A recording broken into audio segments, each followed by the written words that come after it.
Hello everyone, welcome to MediaNama. The Telecommunication Bill 2023 was introduced in the Lok Sabha on December 18, 2023. The bill was reportedly cleared by the Union Cabinet in August, but the approved draft had not been made public. The bill that replaces the Indian Telegraph Act 1885, Indian Wireless Telegraphy Act, and the Telegraph Wires Unlawful Possession Act 1950 was first released and put up for consultation in 2022. Interestingly, the Department of Telecommunications did not release the stakeholder comments it received on the bill, making it unclear how many of those comments have found their way into the bill. The tabling of this bill was unexpected, with reports previously stating that the government planned to conduct deeper interministerial discussions on some of those issues under the bill and did intend to table it in the winter session of the parliament. We have with us MediaNama Founder-Editor Nikhil Pahwa, who will address some of the key questions about the current revised telecommunication bill. Hi, Nikhil. Could you begin with your initial thoughts on the revised telecom bill and also share your thoughts on the removal of the OTT services from the bill? So, thanks, Aswati. I think what we first need to realize is that this telecom bill is not really a telecom bill, it's an internet bill. There is no removal of OTT service, so to speak. It's just a change of wording so that OTT services are covered, but it doesn't appear to people when you look at it initially.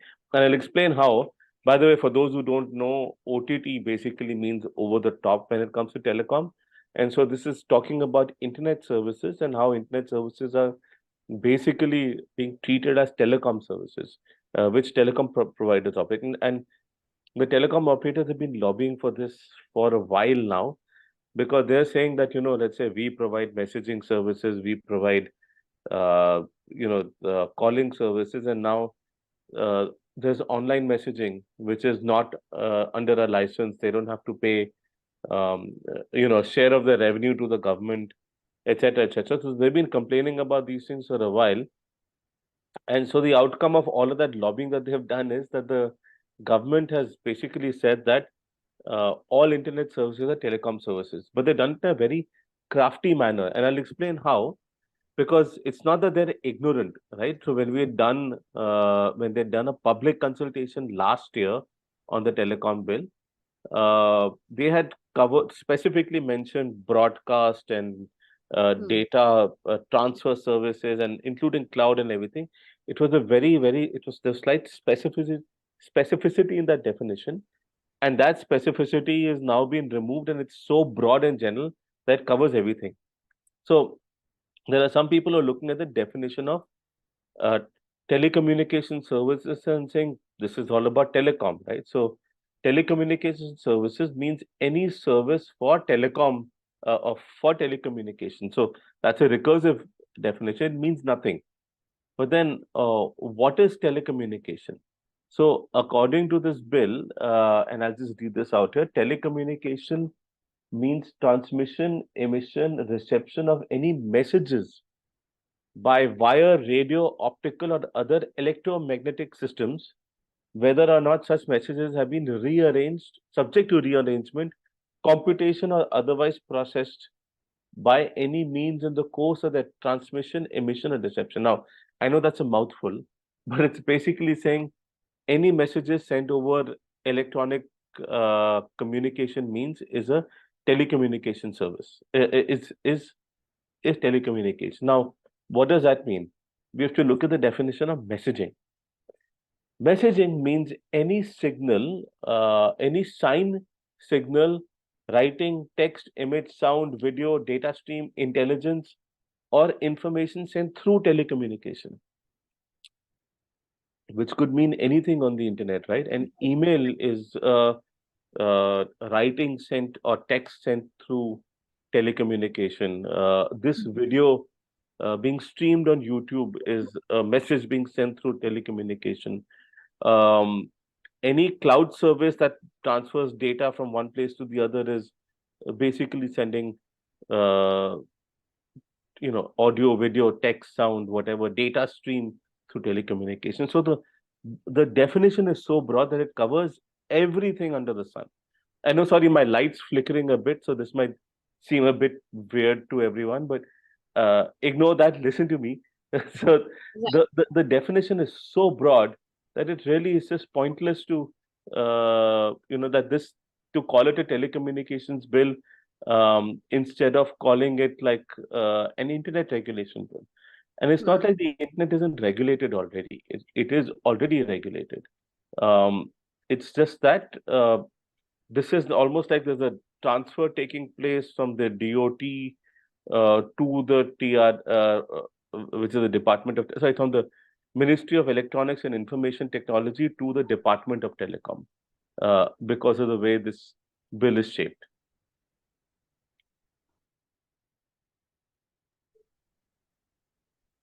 Right. So what was the point of the try consultation if we weren't seeing any recommendations being reflected in the current bill? You Ha, talked about so the decisions. TRAI, which is currently without a chairperson, began a series of consultations, including one earlier in the year on convergence between broadcast and telecom, and then more recently on online services, where they were looking at how to license messaging services, whether this, how to do selective banning, and also something called network usage fee, which is a net neutrality issue. Now, they were doing this because they've been asked by the Department of Telecom to do this. Um, and then despite the TRA doing a consultation, for some reason the DOT has said, we don't care what the TRA says, let's just put the bill in Parliament, and that's what they've done. Doesn't make any sense. It's actually, frankly, diminishes the role of the TRAI, and it is what it is. The TRAI consultation now nobody cares about. It is redundant because a bill is already being tabled in Parliament. Now, the bill is being tabled as a finance bill. Um, I'm not sure if it's a money bill, and that's something, and we need to understand why it's being tabled as a finance bill. Finance bills are basically bills which draw from the exchequer, or which contribute or draw from the exchequer. So the USO fund is being renamed, forgotten what it's called, Bharat Nidhi or something. So it's being renamed, and the USO fund is basically a universal services obligation fund, where, let's say, because we use mobile services, we would have paid a little bit extra tax on those services, which then get accumulated by telecom operators, and they have to give it to the USO fund for bringing connectivity in underserved areas. The USO fund has been largely a failure, in the sense all that money has been collected. We don't know where it has been deployed. Some of it has gone to BharatNet, but they have over 140,000 crores of rupees that they have collected. 140,000, I mean, lakhs or crores or whatever of rupees, that the immense amount of money that they've collected, and they've only deployed half of it so far.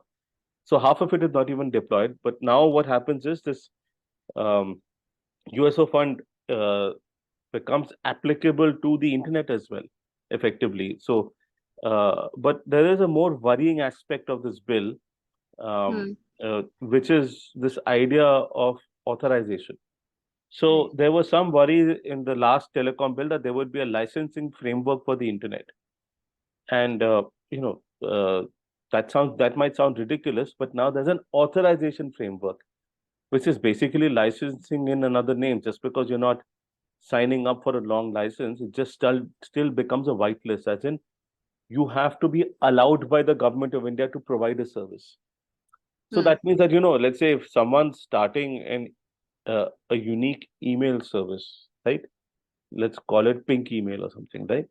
And so they will still need to go to a government, to the Department of Telecom, get authorization to provide an email service. Even there are some services which are incidental. So, for example, there is Paytm, and Airtel had made this argument to the TRAI, saying that Paytm is a messaging service because you and I can message each other on a Paytm app, even if we are not making a monetary transaction. So it looks like Paytm will also now need a telecom license. So, or a telecom authorization, so to speak. So this authorization clause will apply to everything, to email, to cloud, to streaming services, to SaaS, anything. You'll basically need the government of India's permission to start your business. So that's basically the end of digital India, the way I see this. And I these issues have been flagged, like I said, to the government earlier. Last year when the consultation happened, those consultation documents never became public. We had no idea what happened to them. But at the same time, you have this new bill that comes in, gets tabled. It wasn't expected to be tabled, with all of its ugly warts intact, in the sense the issues not being addressed. Um, I think what's even more surprising for me than all of this is this requirement for verifiable biometric authentication. Now, Right. the data protection bill, Saraswati, you will remember, had that point about verifiable biometric Verified. authentication, Mhm. right? And if you remember, earlier in the year, we actually did a full discussion on proportionality in verification, saying when can you and I be anonymous online? When can we be pseudonymous online? Like, I've just joined this new app called uh, Hood, and that's an anonymous app where you basically pseudonymous, so no one knows who you are, and you Hmm. can post stuff, and some of it is fun, some of it is silly. People can feel more comfortable asking the questions that they want. Now, that app will effectively require verifiable biometric authentication to sign in, which means it's the death of that app, right? Um, Right. and I think it's an Indian app, I'm not sure, but there seem to be quite a few people on it. Now, um, the government of India is already struggling with the data protection bill requiring verifiable biometric authentication. And it's the same minister, right? Ashwini Vaishnav is Hmm. handling data protection. He's handling this thing. Maybe. He's handling DOT as well. Hmm. So if you know that verifiable biometric authentication is something you're struggling with in data protection bill, because for kids to be able to use the internet, you need verifiable biometric authentication for kids, which means that in order to read a news site, if I'm 17 years old, I'll have to go and either authenticate myself or get mummy to authenticate me, right? Hmm. So it Yeah. doesn't make any sense.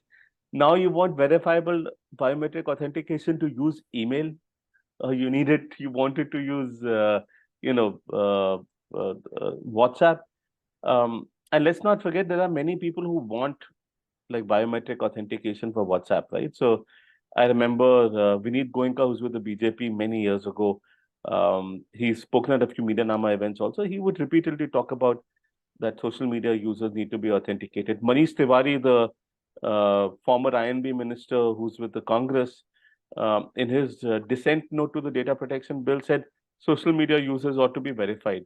So there is a political demand for verification, that we know, but Hmm. it makes no sense, because there is a right to be anonymous, there's a right to be pseudonymous, there's a right to not disclose your identity everywhere all the time, right?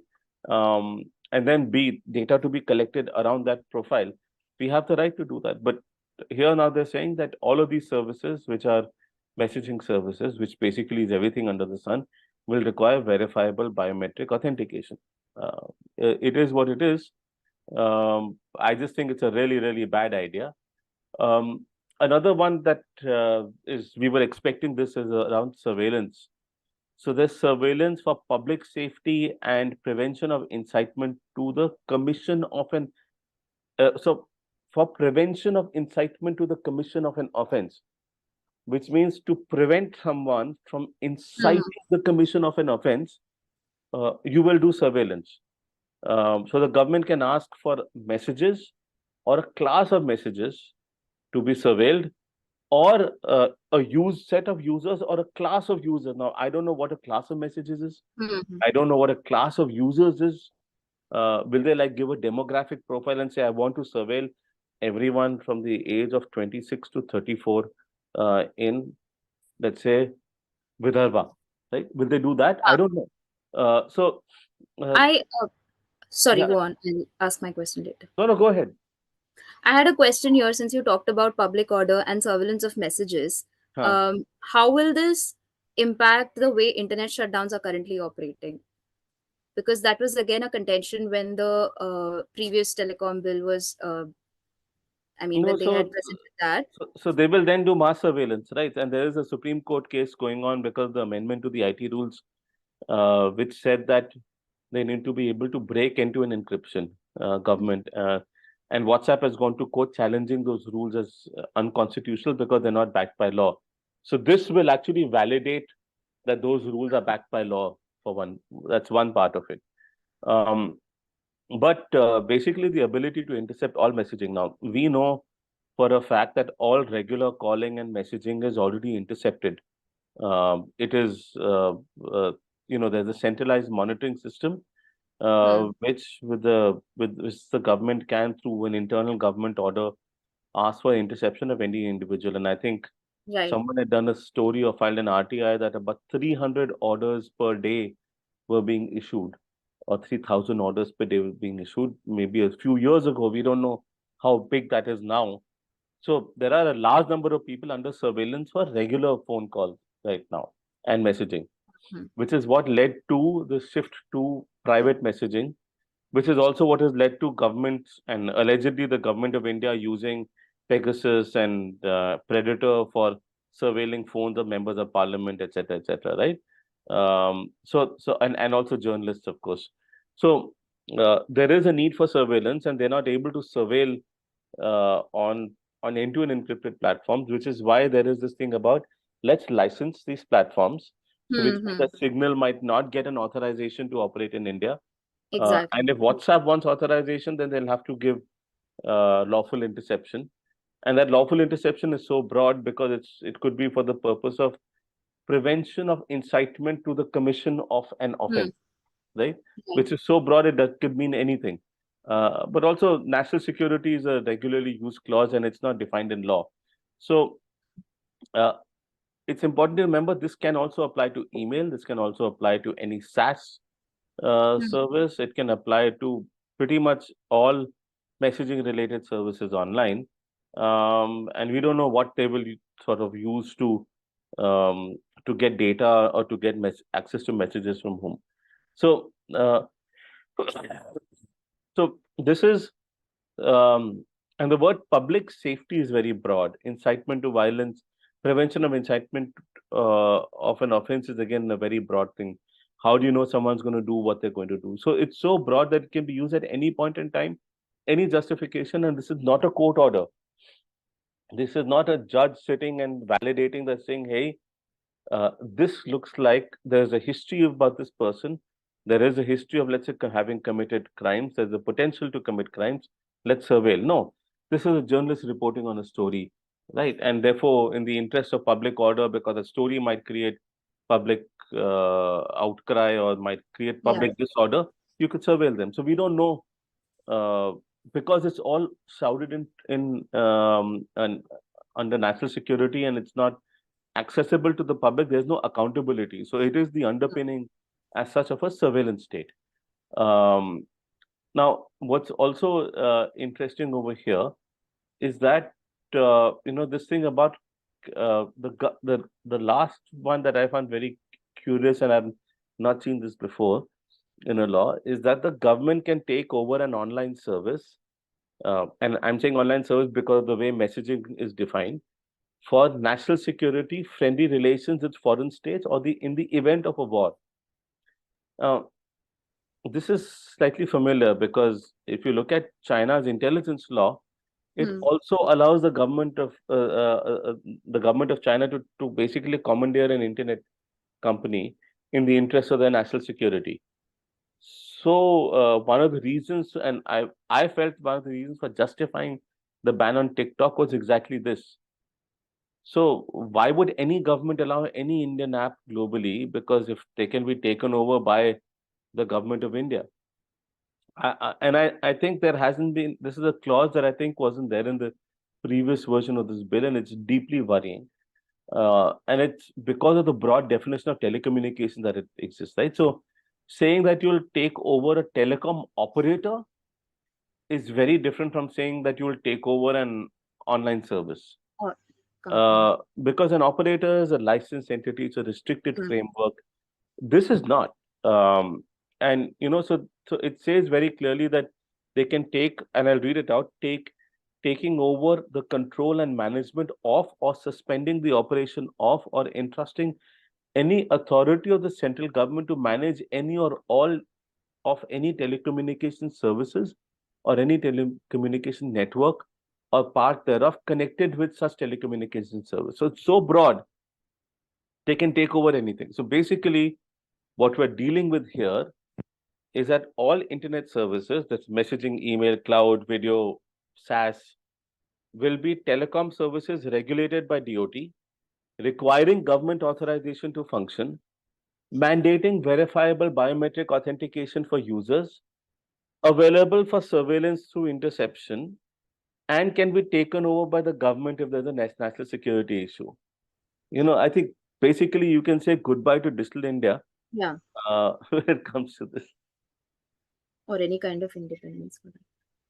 Also, about there's something that's in the bill that has been, I mean, they've indicated that the TRI chairman or appointment to the body will be from the private sector. What are your thoughts on this?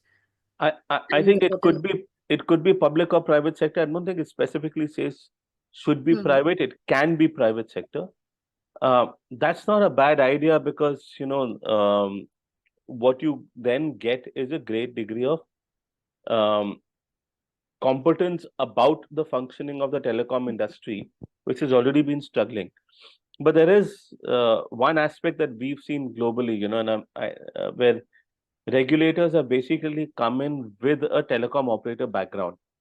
Um, so we've seen those who may have worked with a telecom operator essentially come out with policies to serve the telecom sector, uh, Hmm. and and especially against the internet sector.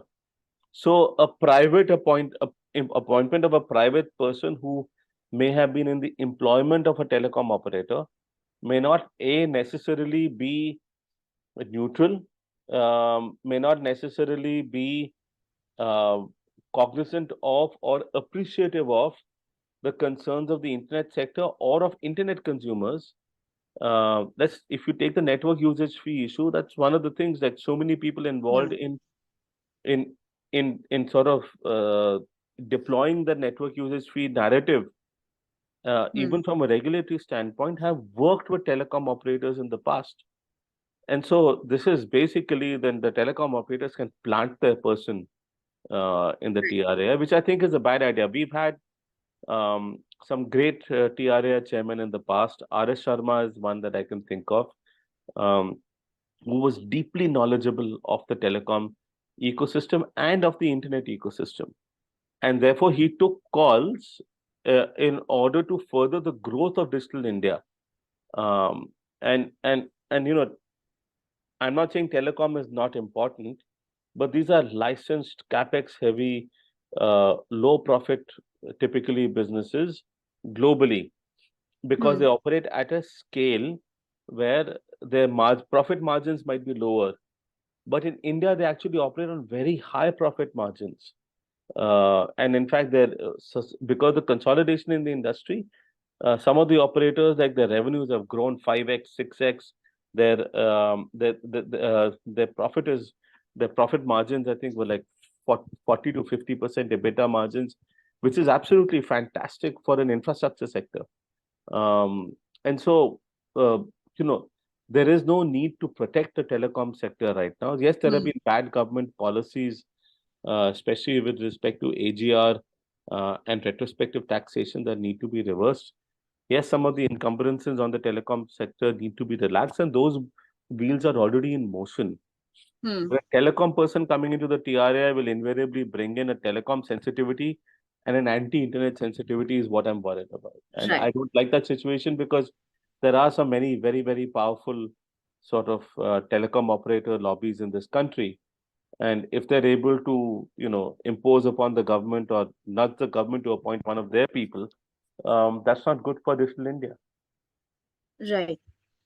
Thank you, Nikhil, for highlighting the key concerns about the current telecom bill. For our viewers, if you're interested in reading about tech policy news and development, check out our website, medianama.com, and also follow our YouTube channel for similar explainers and quick takes. Thank you.